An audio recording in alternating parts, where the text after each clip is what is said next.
এবার স্টার জলসাতে রানী ভবানী ধারাবাহিকটির প্রধান নায়িকা চরিত্রের জন্য নির্বাচন করা হয়েছে রাজনন্দিনীকে।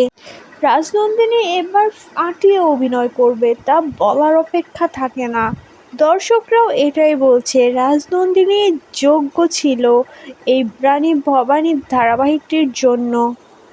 অন্যদিকে জি বাংলাতে আসন্ন রানী ভবানী ধারাবাহিকটির প্রধান নারী চরিত্রে কাজ করবে স্বস্তিকা। স্বস্তিকা অভিনয় জাস্ট ফাটাফাটি, দর্শকরা এটাই বলছে। অতীতের সকল সিরিয়ালের রেকর্ড ভেঙে দেবে এবার রানী ভবানী।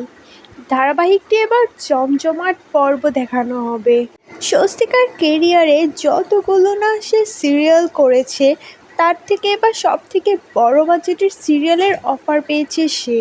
এই সিরিয়ালের মাধ্যমেই তার কেরিয়ার গড়ে ফেলার সুযোগ রয়েছে, কেননা সিরিয়ালটিতে যদি সে ভালোভাবে অভিনয় করতে পারে, দর্শকদের মন জয় করে নিতে পারে, তাহলে তো কোনো কথাই নেই। রানী রাসমণির মতো রানী ভবানীও ব্লকবাস্টার হবে, তা দেখার অপেক্ষা।